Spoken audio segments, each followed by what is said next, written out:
Welcome to Well House Kitchen. I'm super excited to have my next guest, Vic Rendle, who is a very dear friend of mine. We met at university studying Thursday. Yeah, it was. Studying physiotherapy. So very different to where I am now. I say very different, but it's quite a different faculty of approach, I suppose, to the body. But we've always remained in touch, and Vic is going to share a little bit of her approach to the body and her personal experience with food and what she's up to as part of this episode. So before we get started, I'm just going to share what we're going to be cooking. So we're here on a Friday morning, and we thought it'd be nice to do breakfast because Yes, please. we decided, or that mutually we're very passionate about our breakfast, aren't we? I don't know. Yeah.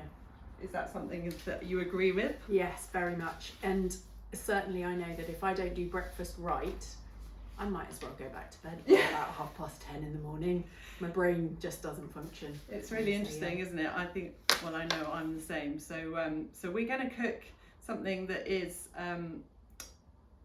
probably not a conventional breakfast, perhaps for some, but we are. Do you know what? I'm getting here going, what am I going to cook? I haven't actually got the name of it down here, but essentially, oh yes I have, Shakshuka with feta and avocado salad. So Shakshuka is something that maybe you are familiar with, but essentially it is roasted peppers, onions and tomato base with some baked eggs, and then we're going to do some lovely feta and avocados, and I've got some other bits and bobs in the background that we're going to add to it. So let's get cooking, shall we? Please excuse my belly if it starts running. I know. I am definitely feeling like we need to get on with this.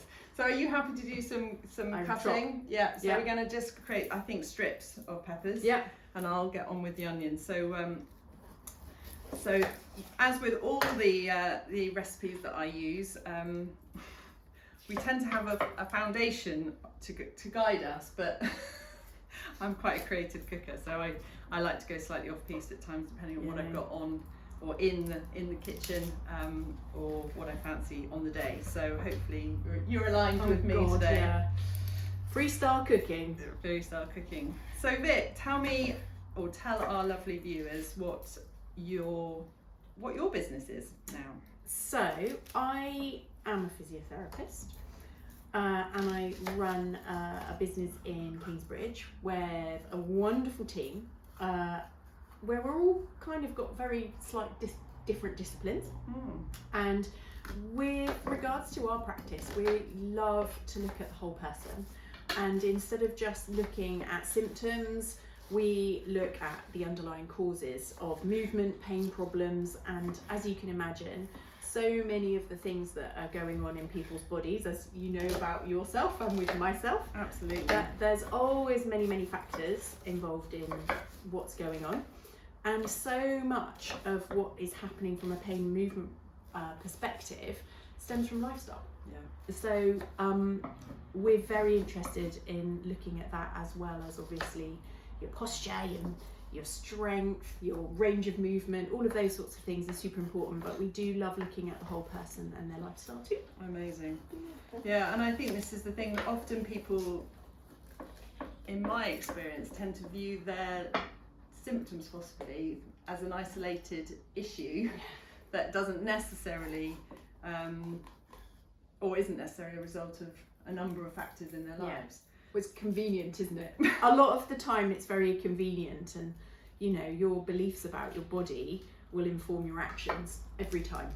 And for so many of us, you know, our beliefs are developed by, you know, what's gone on in the past, what we've been taught growing up, and oh gosh, many things there, you know, according to our time and self-worth and those sorts of factors. And I must admit, through my work, you know, the emotional foundation that sort of reflects in our systems, that mind-body connection, has been so fascinating actually to really understand more deeply, I suppose, how that connection is made. And I think I wonder, from your point of view, I mean, there's no way you're not going to be dealing with the sort of, is say dealing with, but supporting the emotional aspects of the person that's with you. But do you find that when you're working with the physicality, that then the emotional releases perhaps are going on, and you start to really understand what's beneath? Massively, yeah, massively. And you know, the way we live our lives these days are so full on, and we do tend to ignore ourselves a lot. We're in disconnect. Yeah, and I think there's this amazing Tony Robbins quote that I absolutely adore, and I probably haven't got it quite right, but he says something like, the purpose of pain is not to make you suffer, but it's to make you take action. And that pain can be a physical one, obviously, but it could also be an emotional one. And you know, any level of stress, whether that is a physical stress, lifestyle stress, emotional stress, is going to have an impact on you, because it'll affect your breathing. Absolutely. And then it will have all those other cascades of effects on your chemistry and your movement. Yeah, it's interesting, isn't it? Because I think this is what I'm learning as well, or have learned so much through my work and through my own personal journey, I suppose, is that our body is actually trying to communicate with us, and pain is a form of communication. And so much of our conventional health care is to stop the pain, you know, to give you a medicine to take the pain away, but actually we're not getting beneath why the pain is there in the first place. So you know, it's just changing that. I think it's fear so often, isn't it, that unfortunately, and inconvenience, but fear is often the driver of so much of the reaction that we have to our health. And confusion, because there's so much information and misinformation, and you know, Dr. Google can be a pretty scary place, or pretty scary person to get to know. Absolutely. And you know, when people are confused, they don't take action because they don't know what the right action is, and because it's yourself, it's really high risk. So totally. And I also think what's so difficult, again, when there are protocols that are often suggested, and you know, the same medication often suggested for, you know, for certain symptoms, but we're all so different. And like you say, this whole, you can't, personally, I don't believe there is any other way than a whole person approach, because you're going to be missing something.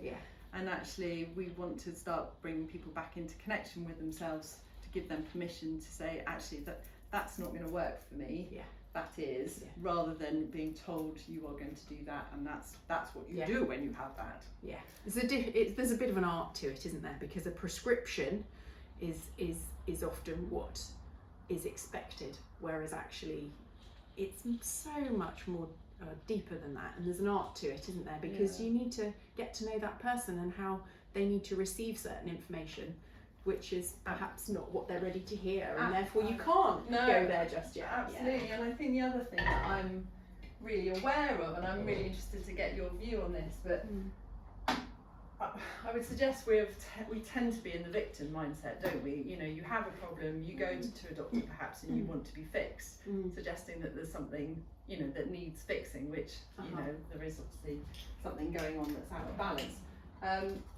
And then of course, I would suggest correct me if I'm wrong, but the way you approach things is you perhaps will suggest the home care and the protocols of the exercises and the different things that they need to be looking at to create the change. So there's a commitment and there's a self-responsibility in their wellness, or their movement towards wellness. How many people are A, willing, but B, I suppose, I think this is the other challenge, is the lifestyle, and unless you talk about that, you know, how do they go about incorporating that into their lifestyle so they feel like they're achieving that you're giving them, and that's a big part of it too, isn't it? It's all very well and good being saying, okay, this is going on and you need to do this, but you go out that door, what happens next? No, I 100% agree. And oftentimes, so I think there's probably two things that I want to say about that. Firstly is that although somebody might be coming to you or coming to me with a pain or a movement problem, actually understanding where to start with helping them with that is really key, because as you've absolutely identified, there's normally multiple factors and causes to why they've ended up in that situation. Yeah. So to find a way of assessing where to start is the best thing, because I can look and give you an exercise program until the cows come home, but if you are exhausted and you are stressed, then me adding in another 5 minutes of something for you to do in your day is going to add to your exhaustion and stress. And therefore you're then not going to do it, and you're going to feel bad about yourself, and then there's all the other things that will come with that. So the first thing that we always really make sure that we do is get that whole person approach. So looking, yes, at sleep, looking at stress levels and that levels of active relaxation. We consider mindset, because that's really, a lot of people don't believe that anything can be done, for starters. So therefore that's quite an interesting thing to understand.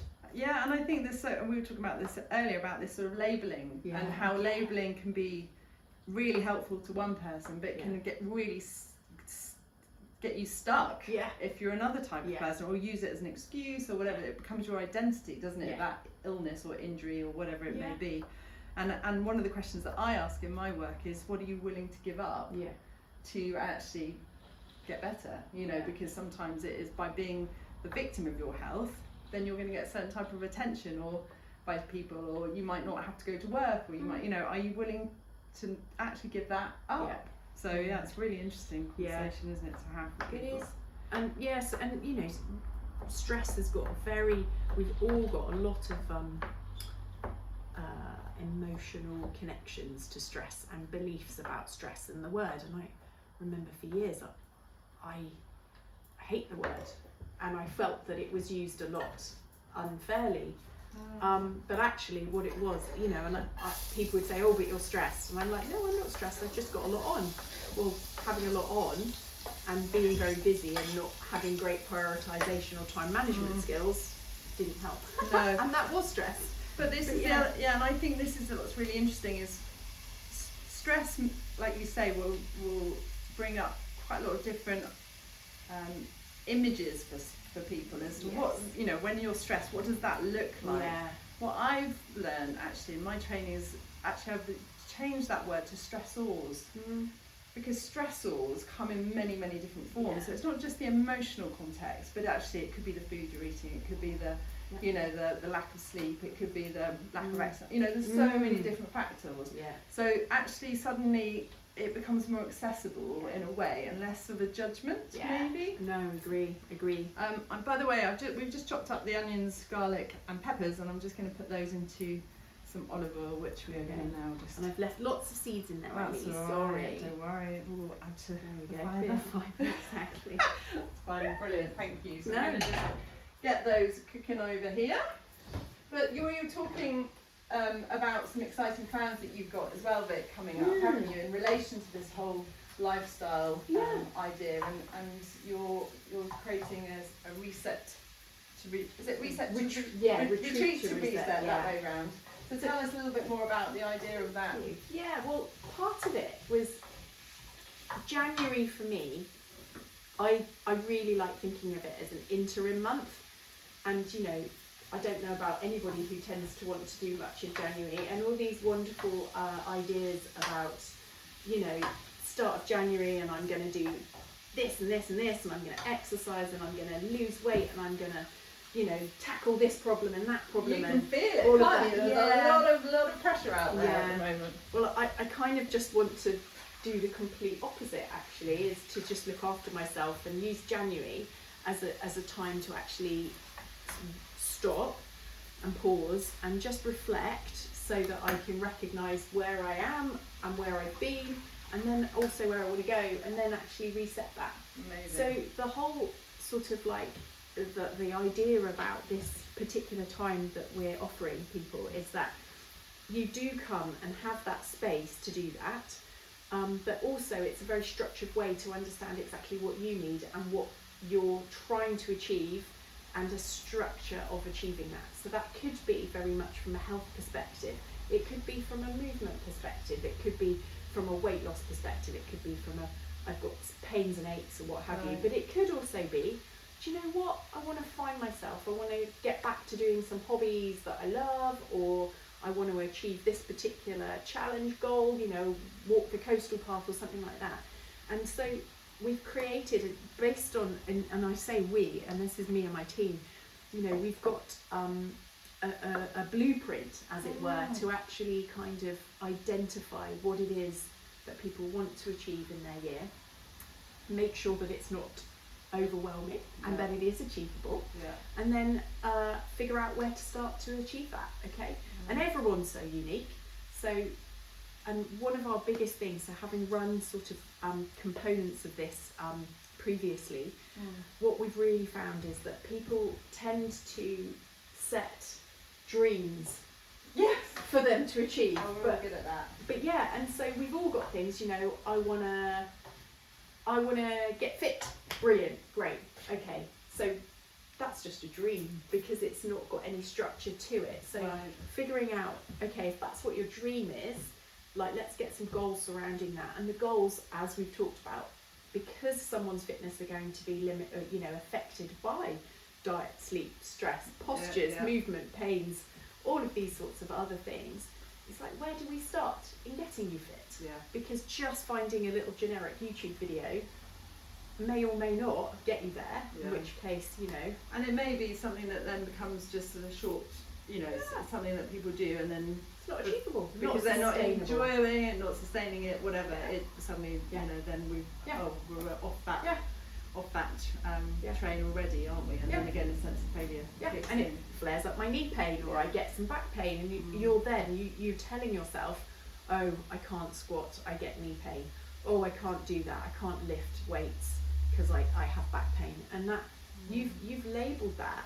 What you've actually saying is that when I have lifted this weight, I have had some back pain. Okay, well, let's go find out why.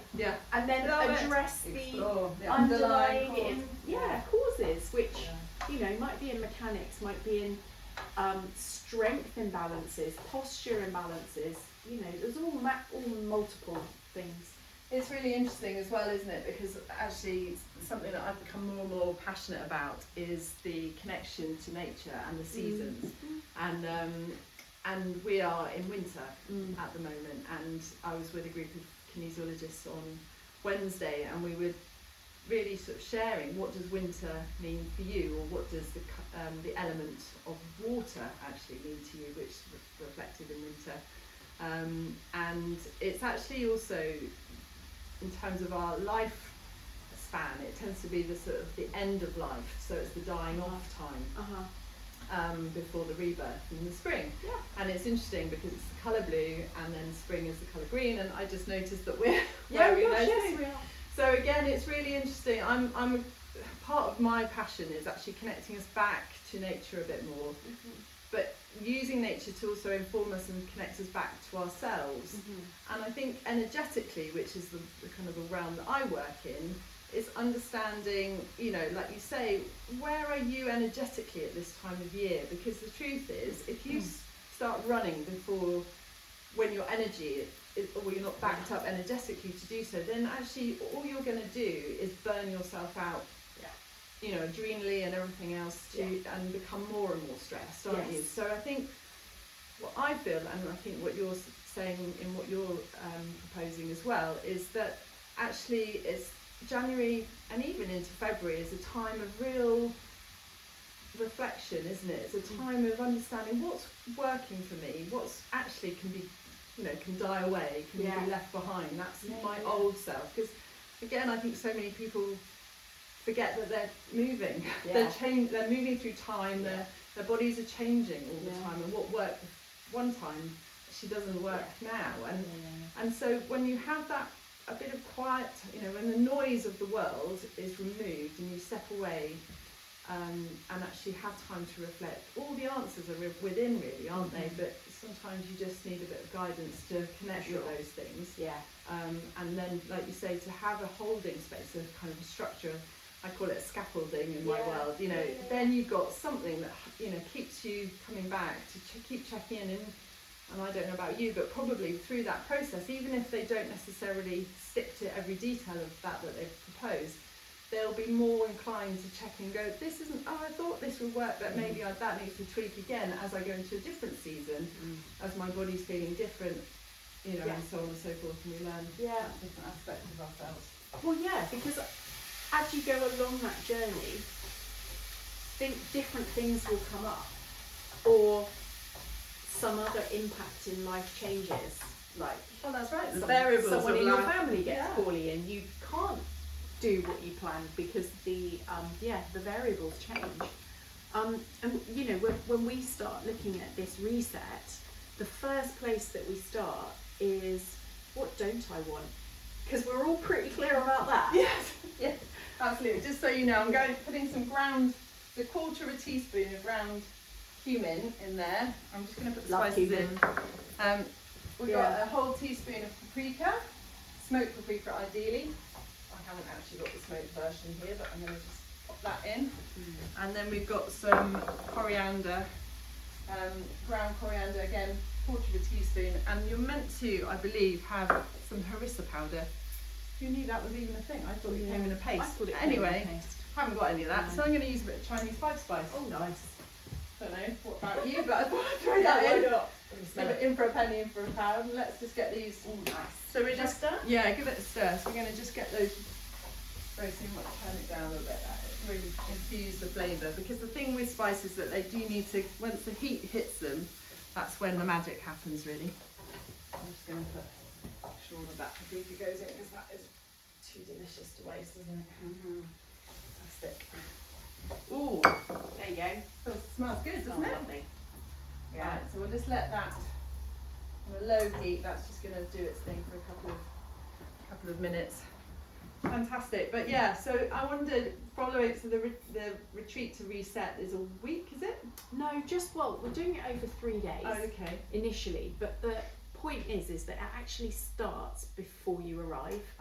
Okay, so you know, a lot of the times when you sign up for these retreats, they're like an escape, aren't they? And you go and there's a plan, and how do you know that that's going to be exactly what you need? So what we do is we have an online one-to-one with us where we go through a full medical history, figure out where you are in your world, find out what you're trying to achieve by coming on this. Amazing. And also, just really get a better idea about where you're at. And we do look at the whole health, and so we look at the lifestyle stuff as well as the health, and we get you to fill out some particular forms, you know, also self-reflection things, which then by doing that, it enables us to actually provide you with what you want and need. Yeah. So you might, like you alluded to earlier, like actually doing a lot of exercise might be the end goal, but right now what you need is restorative practices, because you know your body won't be able to tolerate launching into some high level HIIT program or fasting, or not maybe fasting, but some specific diet. You know, and so what we're trying to do is to help people use science-based strategies that are very specific to them, instead of just trying something that may or may not work.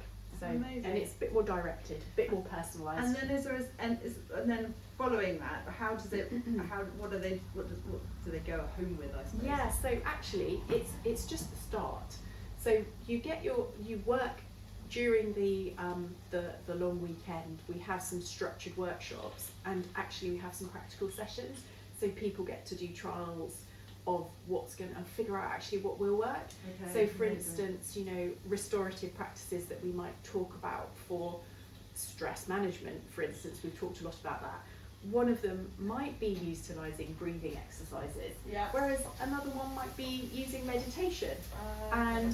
Actually, some people, there's loads of different ways of meditating, and I know a lot of people struggle with them, but it actually might be that you've just not tried the right meditation for you. Sure, so absolutely. It gives us this really good idea of giving people a go and figure out actually what practices they need and what will work for them. So they get their first, you know, together we work out their initial 3-month sort of goals and actions to get them where they want to go.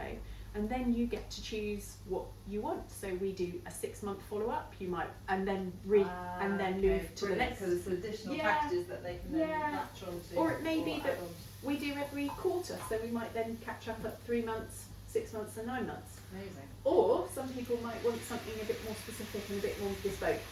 And are those likely to be in person or online or in? Could be either. Could be either. Yeah, and geography is plays a part. Yeah, of course. But we live in a pretty beautiful place. Yeah.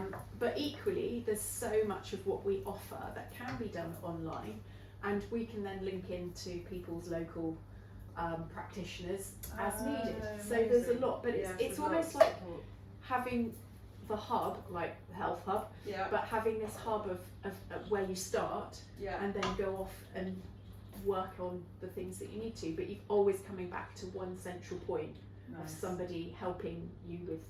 Amazing. And I guess if you're with I don't know how many people are coming on the retreats to reset. We are filming. You're welcome to come in on the film. There's my husband back for his lunch, I think, probably very early lunch. He smelt the bread. He did, from the valley. Yeah. I love it. But yeah, I wonder how many people are going to be on the actual retreat, and then I guess just being part of a growing community as well. There's something so lovely, isn't there, about sharing in our challenges, but also then holding each other accountable as well, maybe to. And it's that support and knowing you're not alone. Like that, I don't know about you, massive, but for so many of us, we do have our little struggles, and they're often really big ones. I've completely undervalued most of them. Yeah, they often. Just playing it down. Yeah, no, but that we need to know that there's other people that are feeling the same. Yeah. And like as you said, they change, don't they, in every stage and season of life. Definitely. And we can get so much wisdom by coming together in a community. So yeah, there is that lovely community support moving forward. Amazing. Yeah, it's been great. We've done some groups specifically locally looking at year planning before, and it's been fascinating seeing what's coming out and how we've had some people who are just about to retire and have retired versus those that are school mums and trying to juggle and find time for self, and so much of what we talk about is time management and understanding how to figure out what's most important so that you can then prioritise, isn't it? It's so interesting. That's something I can resonate with so much. I think during lockdown, actually, I'm like so many of us, I'm sure, beginning to feel a bit like a caged animal. I mean, we're fortunate down here. We have lots of lovely countryside, but there was a time when we weren't really meant to go out into that, were we? Yeah. But it was just being in the space with my family all the time, and I really struggled because homeschooling became the thing, and that was fine, but I didn't know quite how to carve that time out when everybody was awake, actually. And so I was doing an online thing which suggested getting up early, setting my alarm for sort of 5:45 and having an hour to myself before the world woke up. And I started going out with the dogs early at 6 o'clock and just having that exercise for one thing, which was absolutely key. Being in nature for me is a massive top up of my energies and space and time to think.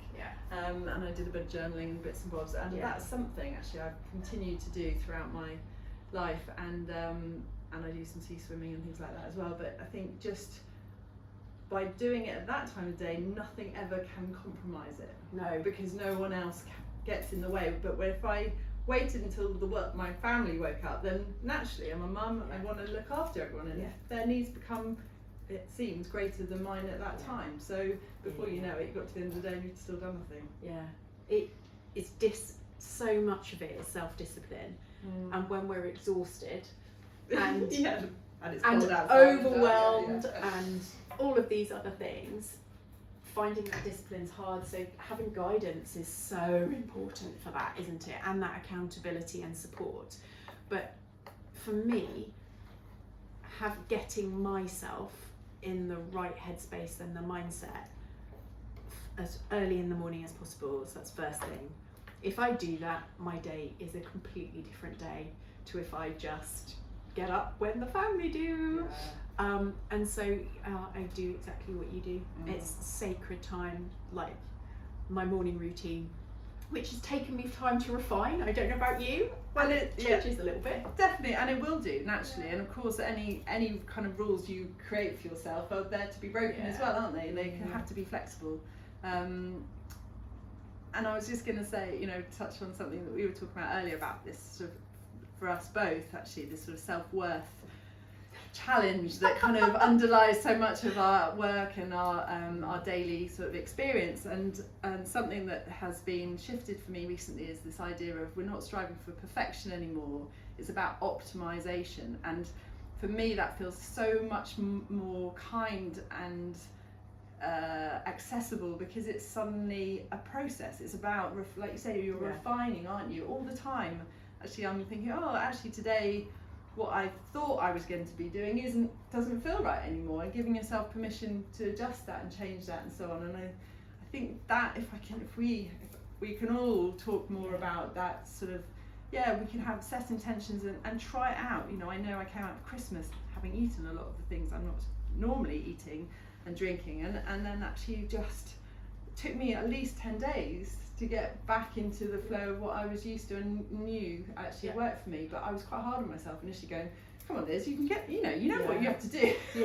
But my body was really fighting that, because I was probably quite addicted to the sugar. It enjoyed the sugar. I did too. I was like, and all of that stuff. And then actually I was like, okay, now I'm in winter, but actually this is really interesting. For the first time, I'm understanding why I'm eating more, and it's not because I'm just comfort eating, it's because I'm getting cold in the evenings. So I'm now changing my routine so that I have a bath before I go to, about 7 o'clock at night, and then I'm not comfort eating in the evening. So it's just understanding what where the behaviour's coming from, isn't it? Often it's attention, isn't it? Paying attention, listening to oneself and not ignoring it. Absolutely. So just to fill you in with what I've done so far. So we've got our peppers, the spices and the tomatoes now. So a tin of chopped tomatoes have gone in. Nice. I've just seasoned out with a bit of salt and pepper. What I've omitted, of course, is the chilies, because I forgot about them. Oh yeah. Now I'm just wondering, we're going to do an avocado thing. Do you like chilies? Yeah, I love them. Should we stick them in there, like a guacamole type thing? Lovely. As we've got some nice spices going on anyway. So we're going to crack some eggs into here. So we'll create some little wells. Do you want me to bring the eggs in? Yeah. Do you want to crack them? Yeah. Crack them in. So we're going to. What should we do? Actually, the other thing is, I don't know, I'm quite drawn to bay at the moment. That's fine. I think bay, being seasonal, it's always fresh and ready from the garden, isn't it? And I don't know, it just feels like that might add a nice flavour as well. Brilliant. To complement everything else. So I'm going to shove that in just into the mix. I'm going to give it all a big mix round. Let that infuse. So I'm just creating 4 wells, and it's important that you're making this in a sort of deep, they call it a skillet pan, don't they? I'll put that there for you. We should probably do it into a bowl first. Are you right? Gonna go for it? Yeah. Go for it. Risk taking. Risk taking, I love it. True entrepreneur. More time management. True It's going to entrepreneur. take more. I'll fish out the shells. No, it's alright, I'm joking, there isn't any.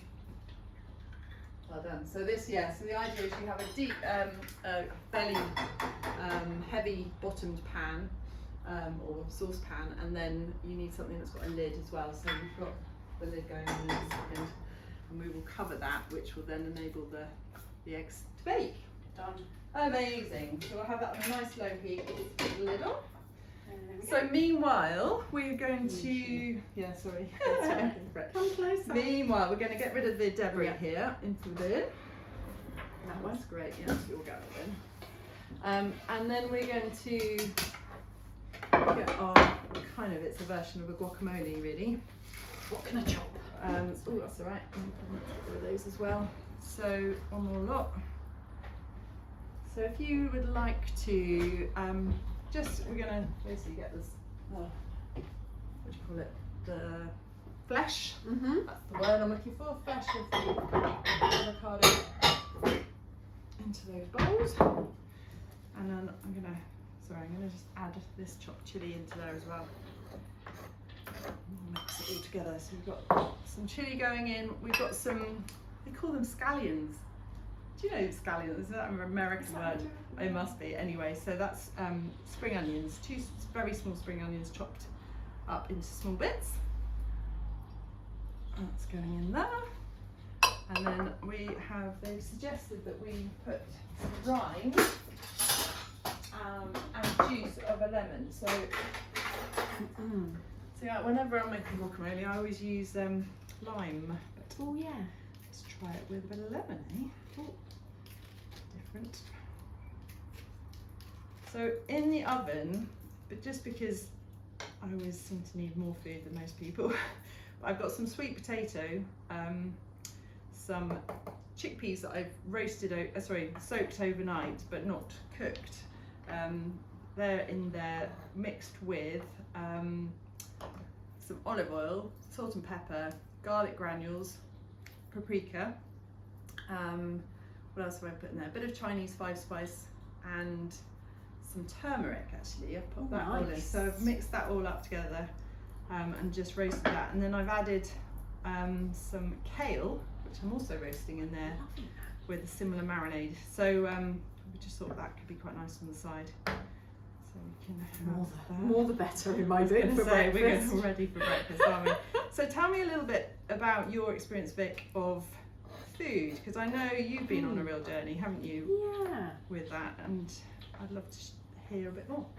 Well, I had a lot of childhood eczema. Right. So as young as I remember, I was quite pickled in eczema, and I remember growing up, you know, my folks, gosh, we tried all sorts of things.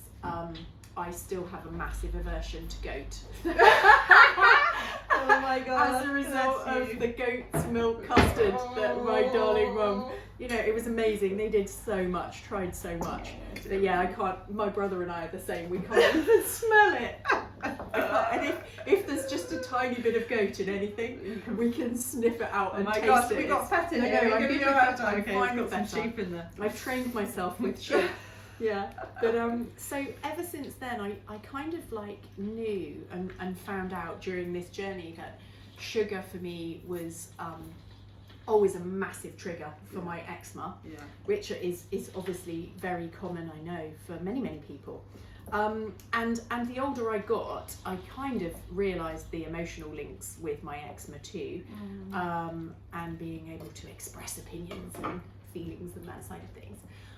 So anyway, just during that time, I kind of knew that sugar was not a good thing for me, and as I got a bit older, you know, normally I think it was about when I was about 21, I kind of like cracked it a little bit, and I was just thinking back to our university days and the diet that we had. Oh God, I know, exactly. It wasn't the best, was it? No wonder our poor bodies and were the stressed. booze. I used to eat a Viennetta every day.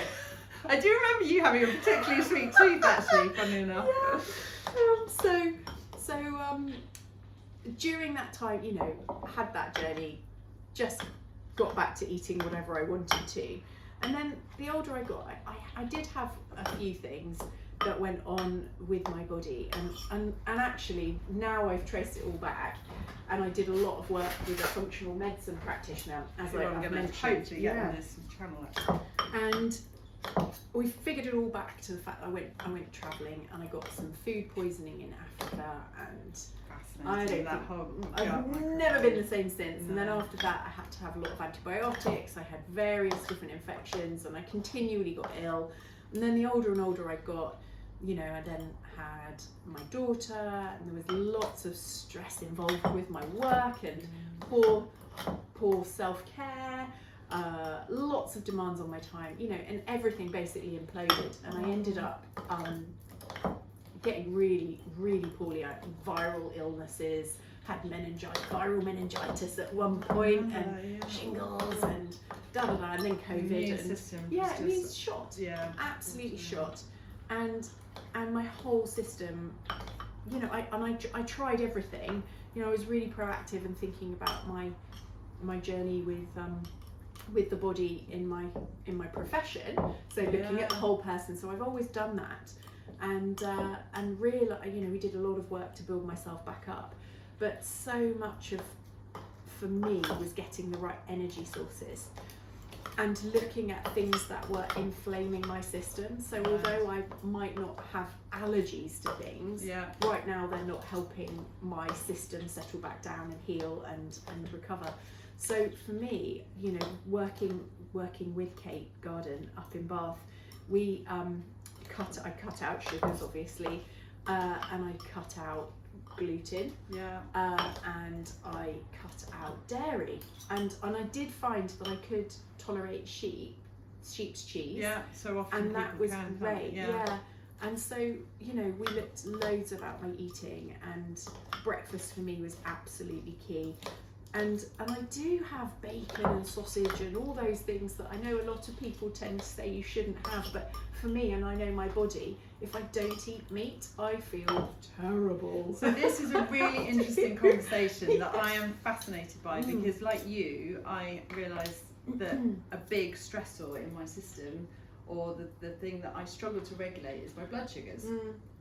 And of course, when the blood sugars are out of balance, then your body is in a place of stress, and then the endocrinology of your system then gets knocked out of balance, and so it goes on. And like you, I've made a point of incorporating the meat protein into every meal, and oh my gosh, the difference is life changing. Interestingly though, I have been following that diet for a period of quite a long time, actually a few years, and I've been on this major mission, although very quietly, because I'm very conscious you can't force these things, but to try and educate my family around the importance of more vegetables and fruit and that side of things. And interestingly, there's a Netflix documentary on at the moment, I don't know if you've seen it, that is, it's basically business here. It's basically a number of, is it eat what you are, what you eat, or something like that. Okay. And it's essentially using twins, identical twins. I've watched it. To sort of use as an experiment to see the difference in performance in many different areas, from a plant-based diet to an omnivore diet. So, you know, interesting. But they also bring in the environmental aspects of that, which is really interesting. So because it's been educated from a different person, suddenly we are on a bit more of a drive to get more fruit and vegetables into our diet. Now that doesn't mean that we're going to eliminate meat, but we're going to be much more discerning about where our meat comes from. And then obviously, you know, do we need it, or actually is it because we've become lazy in how we source our amino acids and protein sources? So we're experimenting at the moment to try and be very conscious of this blood sugar regulation, but also thinking about the wider picture and how we can do it, because I think we, like many people, became very economical, the idea of cutting costs where we could and everything else, and then suddenly, you know, we're eating much cheaper versions of things and so on and so forth. And actually, I don't know about you, but you really feel it, you know, the vibration of your food, really, and how that is brought up and raised and things like that really feeds into your whole energetic system. So there's a lot around it all, isn't there? And I think it's finding what works for you. And interestingly, the other thing, just to add in there, I don't know if you know much about it, but the different blood groups. So I'm a blood group O, and maybe you are too, but when you're a blood group O, you tend to favour or need that meat protein. Whereas blood group A, when the kind of crops were cultivated, they tend to be better suited to vegetarian, and so it goes on. So it's you know, it's not one size fits all with this, is it? But it's a really interesting conversation. So you have a big breakfast. Yeah, big breakfast, and I use Amelia Freer's positive nutrition pyramid. Do you know much about that? No, tell me more. So I love that, and again, I was taught about this by another functional medicine practitioner many years ago. And I use that every single day. So talking about, it's so easy with diets, and I hate using that word because of how we we're so conditioned, but aren't we? how our eating patterns, whatever, it tells you what you can eat in your day. Oh my gosh, this looks amazing. It's going to be all right. Yeah. So we're going to sprinkle it on some parsley. Sorry, go on. That's right. No, so the positive nutrition pyramid tells you what you need to eat every day in order to support your body and Amazing. its functions. And it's beautiful. Go online and have a look at it. It's a really lovely thing, and she does some PDFs so that you can tick off what you've had. And I do it with my daughter, so it's really brilliant. Actually very usable. It's so usable, and it's just like So number one, you need 1 portion of nuts and seeds. You need 2 portions of healthy fats. Amazing. You need 2 complex carbs. 3 proteins, and I always used to do it the other way around, so I'd have less protein, more carbs. That tends to be the and so that's been a huge thing for me. And then you need 3 portions of fruit, and then there's 6 portions of vegetables, and 3 of those should be your cruciferous vegetables, so your green leafies, that sort of thing. And then you've got your 8 glasses of water, of which I'm sure drink a lot more than that. Yeah. But it's brilliant, and knowing I structure our meals around that, and because of from a time management perspective, I've learnt to do my meal plan on a Sunday so that I know what I'm doing, and it's there, and it's on the board, and Ev knows what we're eating, and I know, so it's one less thing to think about, and my shop's done. I love that. I love the fact that you've brought your daughter into the process, so she's being educated, but also it's becoming just part of life, setting her up for life, isn't it? Well, she knows also that if we ever go and stay anywhere where we've just got cereals for breakfast or that side of things, she's hungry by 9 o'clock, which I am too. Yeah. And so she can kind of tell that her blood sugars are not great and that she can't concentrate. And so she has a full cooked breakfast every morning like me, and we cook very similar things. Not done this complete recipe, so I can't wait. But we do all sorts. Like I make a dal, a chicken dal, and we have that for breakfast. Yeah. And well, I think that's the other thing. We've become so obsessed about our sweet breakfast in this country, haven't we? Gosh, and yet we're one of the few countries that do have cereals and things like that. For breakfast. Yeah. Amazing. So the Amelia Freer Positive Nutrition Pyramid has made me think. So I always have a smoothie on the go every day, and that's kind of like my snack, because life can get busy, and I might not always be able to get the food that I want. But if I make sure that I've had at least 2 portions of vegetables in my breakfast, there's 2 portions of vegetables in my smoothie, I've nearly done my 6. Yeah, absolutely. And so actually you end up having more than your 6. Yeah. And it's variance, isn't it? That's the other thing, is being varying your food choices. Absolutely, and I think and then that really supports your microbiome, which then further supports your immunity and so on and so forth. The other thing that's really important, I think, because we're all very busy, and I think what you said as well is that, that planning, and it's a bit like this, for example. So how could we make we've taken however long today to do this together. Yeah. But how could we make this a much quicker breakfast? So this base, the tomato peppers, could be made a big batch for the week. What I do.